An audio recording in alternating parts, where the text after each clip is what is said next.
Amém? Vamos para a nossa última lição dessa revista.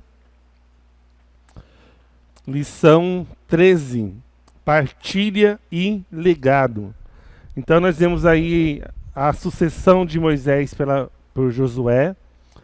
Nós vemos as conquistas de Josué. Então agora chegou a hora de repartir a terra, né? De dar a terra as suas heranças, né? Então, Josué já estava envelhecido. É interessante que quando faz a repartição das terras, um detalhe muito importante, não tinha sido conquistada a terra toda ainda. Havia ainda terras que não haviam sido conquistadas. Mas por que que Josué faz a partilha antes? Ele estava ficando velho. Ele começou, gente, ele está com 70 anos. Estava ficando velho. Assim, não tinha mais força mesmo para liderar o povo. Então o que que foi assim? Eu vou dividir a terra já. E aqueles que não foram conquistados, vocês vão conquistando aí, tipo assim. Hã?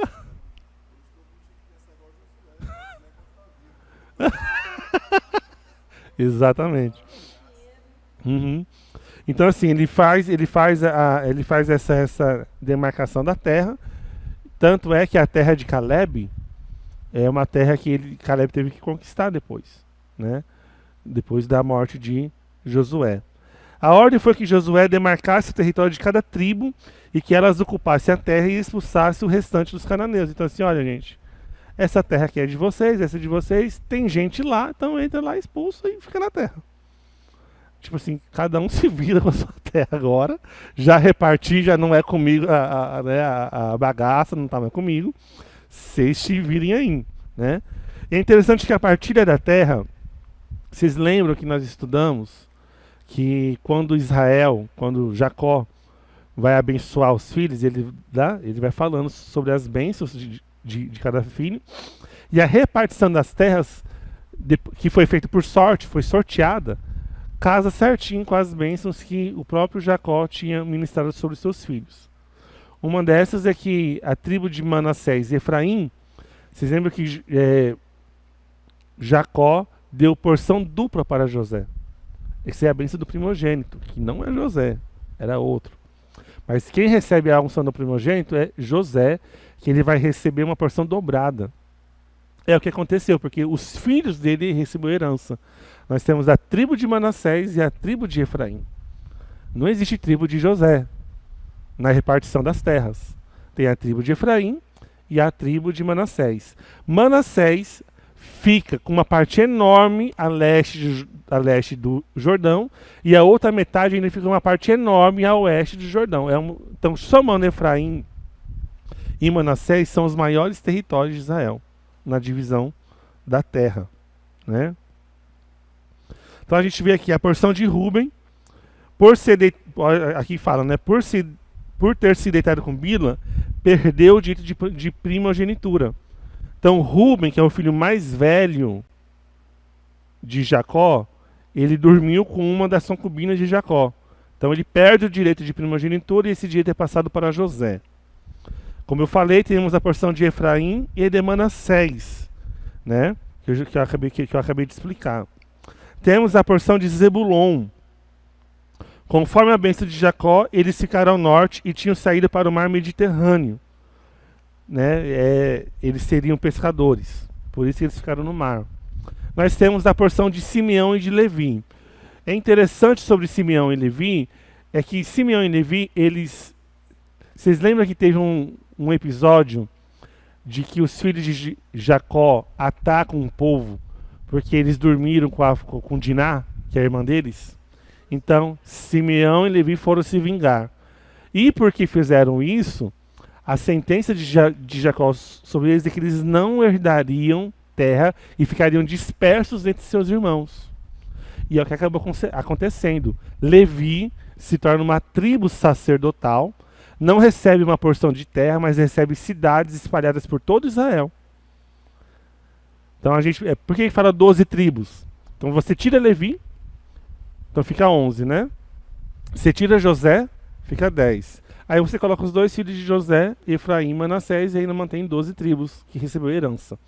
E Simeão... Oi?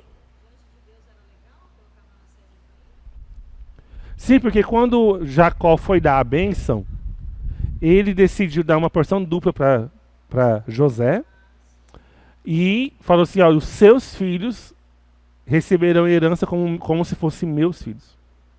Na bênção que ele ministra aos seus filhos, tanto que José leva Efraim e Manassés, e Jacó pega e vai abençoar com a mão cruzada. E José até tenta mudar as mãos e diz: não, é assim que eu quero abençoar mesmo. Né? E ali eles recebem. Simeão, ele recebe uma porção de terra, mas Simeão fica dentro de Judá. Como se fosse Roma e o Vaticano. Tem a cidade de Roma e o Vaticano está ali dentro. Então você tem a tribo de Judá e dentro de Judá você tem Simeão. Então Simeão também ficou meio disperso também na tribo de Judá, comprovando aquilo que já tinha sido dito anteriormente por Deus e por Jacó. Né? O exemplo de Caleb. Eu acho muito, muito top o exemplo de Caleb, porque quando ele vai requerer a sua porção, Caleb tinha em torno de 80 anos, pouco mais de 80 anos. E ele diz que ele tem o vigor e a disposição de quando era moço. Quando ele foi espiar a terra. Se eu tenho a mesma disposição que eu tinha quando eu vim espiar a terra, e eu quero ir para a minha terra, eu quero conquistar. E ele foi e ele conquistou. Né? Eu acho isso interessante porque eu acho que eu já comentei isso aqui na aula, né? Sobre o estilo de vida do israelita. Se você pegar a lei e as proibições alimentares, era tudo visando a saúde do povo de Israel. Tanto é que se você seguir hoje a lei, vamos dizer, cerimonial de não comer certos alimentos e comer outros, do jeito que o povo fazia aqui nativamente, você vai ter uma saúde de ferro. E você pode perceber que a maioria dos adventistas tem uma saúde muito boa. Não tem? Além de comerem aquilo que só o Antigo Testamento permite comer, eles também se exercitam. Né? Apesar que eles não seguem exatamente porque tem as comidas industrializadas, né?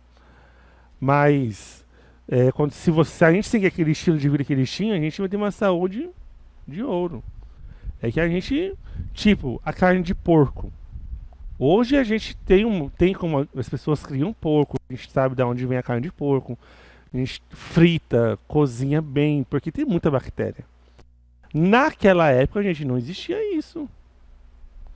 Agora, por que Deus proibiu? Já pensou se o povo começa a comer um monte de carne de porco, pega bactéria aqui, bactéria ali, doença aqui, o povo vai morrer. Tinha medicina naquela época. Então as leis de Deus na época para Israel de proibições era visando a saúde.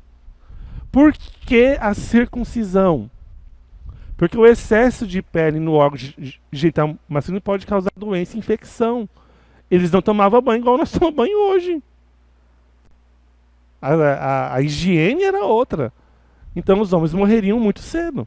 O que acontecia com os outros povos. Então, na verdade, essas leis que Deus colocou eram leis de cuidado mesmo. Lógico que isso depois foi tirado porque o homem foi evoluindo, né? Temos a medicina. Porque a questão da lepra. Ó, se tiver uma mancha, você deixa distante. Porque é altamente transmissível a hanseníase. Hoje o nome é hanseníase, né? É altamente transmissível. Não tinha gente para poder fazer nada, não existia médico. Então Deus criou leis para poder salvaguardar o povo de doenças, de infecções, de epidemias gerais, para poder, senão ia matar todo mundo. Né? Então era por isso que existiam essas leis. E Deus não tinha como explicar isso na época. Olha, eu estou falando isso para vocês tomar conta da saúde de vocês. Ninguém ia entender.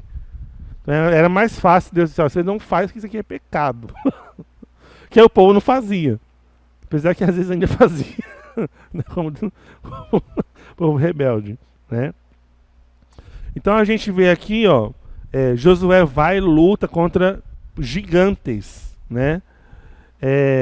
A parte de Caleb é onde hoje fica Hebron e Jerusalém, aqueles montes. O legado de fidelidade, né?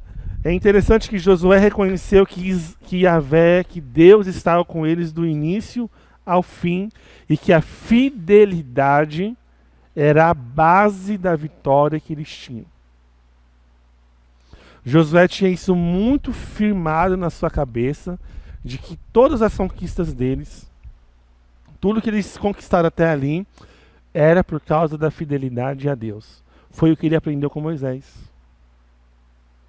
Tanto é que quando, já chegando aqui ao fim, quando Josué ele vai falar com o povo, assim, já está quase morrendo, assim, olha, ele começa a explicar. Deus fez isso, fez aquilo outro, tirou a gente dali do Egito, fez as, né? Foi explicando tudo, recontou a história todinha.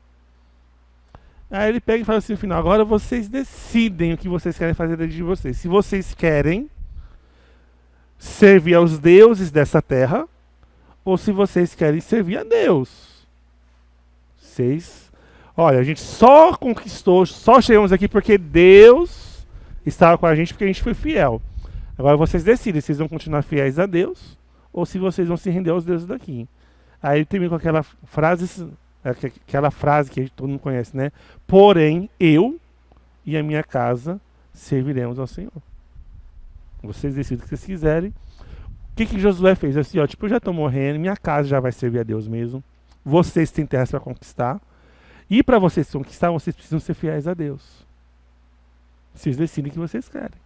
Se vocês querem se render, ou se vocês querem servir ao Senhor com fidelidade. Como líder maior, ele advertiu o povo sobre a grande responsabilidade que repousava sobre eles, requerendo-lhes santidade. Então Josué explicou muito, ó, gente, vocês precisam aprender a ser santos, fiéis a Deus. Precisa aprender a viver em santidade. E ele vai relembrar, pecado de Acã, olha o que aconteceu, Deus não aceita nenhuma vírgula fora daquilo que ele falou que é para fazer. Se vocês querem ter uma vida vitoriosa, precisam andar. E até hoje é assim, gente. Por que muitos crentes vencem em muitas áreas e em outras não? Pode olhar. Tem alguma coisa na vida dela que está fora. Tem aquela música do Wesley Safadão? Olha a minha referência de música, né? Tem aquela pessoa que é 99% anjo, mas tem aquele 1% vagabundo, a vida não vai pra frente, né? Não vai pra frente, né? Tem que ser 100% anjinho. Eu acho interessante, o pastor Pedro às vezes conta uma ilustração. Vamos supor, eu tenho essa garrafa de água mineral, super tratada. Se eu se eu colocar um copinho desse, eu vou ali no vaso sanitário, vou pegar um copinho desse de água do vaso sanitário e vou colocar aqui dentro. Vocês bebem essa água? Sim ou não? Não, sim, eu aviso, olha, ó, aqui tem 99% de água mineral puríssima, né? Lebrinha, é melhor, né? Mas assim, eu coloquei assim 10 ml de água sanitária, de água do vaso sanitário. Vocês beberiam essa água? E a gente quer que Deus engula a gente. Ah, Deus, eu sou 99% crente. Mas sabe, tem aquele 1% que ainda não se converteu. E a gente quer que Deus engula. E Deus não engole. Né? Ou Deus tem a gente 100% com Ele, ou então Ele não nos tem. Ou é tudo ou é nada. Oi? Não, não tem. Né? Josué cumpriu com dedicação a tarefa que herdou de Moisés. E o seu maior legado foi de obediência a Deus, fidelidade, coragem e compromisso. E a pergunta, né, que eu deixo aí para vocês meditarem durante essa semana: qual é o legado que você tem deixado na Terra? Ou qual é o legado que você quer deixar na Terra? Né? Uma vez eu ouvi uma frase, se não me engano, do pastor Abe Uber. Ele fala que o sucesso é deixar um sucessor bem sucedido. O maior sucesso é você deixar um sucessor bem sucedido. É o nosso legado, né? Oi? O sucesso é deixar um sucessor bem sucedido. É o sucesso de Moisés, né? Ele deixou e hoje é lembrado, né? Esses grandes homens são lembrados até hoje. Então, que a gente possa entender qual é o nosso legado aqui na Terra e trabalhar em prol disso, né? Seguir o exemplo da liderança de Josué. Amém? Próxima semana nós já entramos no nosso terceiro livro, Os Caminhos do Povo da Aliança. Então a gente vai ver aí a era dos juízes, né? E aí vocês vão ver que é bagaça de verdade. Eu me lembro uma vez, eu assistir a série Game of Thrones, né? E minha mãe comprou a coleção de livros, né? Do George Martin. Aí eu disse, vou começar a ler, que eu amo ler livros de histórias, né? De narração, né? De histórias assim, né? Oi? Ah, por quê? Livro de ficção? Ah, eu gosto. Eu tenho uma coleção lá em casa do Sherlock Holmes. Maravilhoso, já li 2 livros. Maravilhoso. É bom porque vai xingando assim, ler só livro de conteúdo para aprender, às vezes cansa, é bom dar uma intercalada para poder também fantasiar, estimular o lado criativo, né? É bom ler histórias. E aí eu fui ler e aí o Espírito Santo falou muito, muito fortemente: você vai ler essas histórias de guerra aí, mas na minha Bíblia também tem tanta história de guerra. Aí eu falei assim, quer saber mesmo? Aí eu fui ler livro de Juízes, Crônicas e Reis, né? São 5 livros no total. E você vai lendo assim os livros.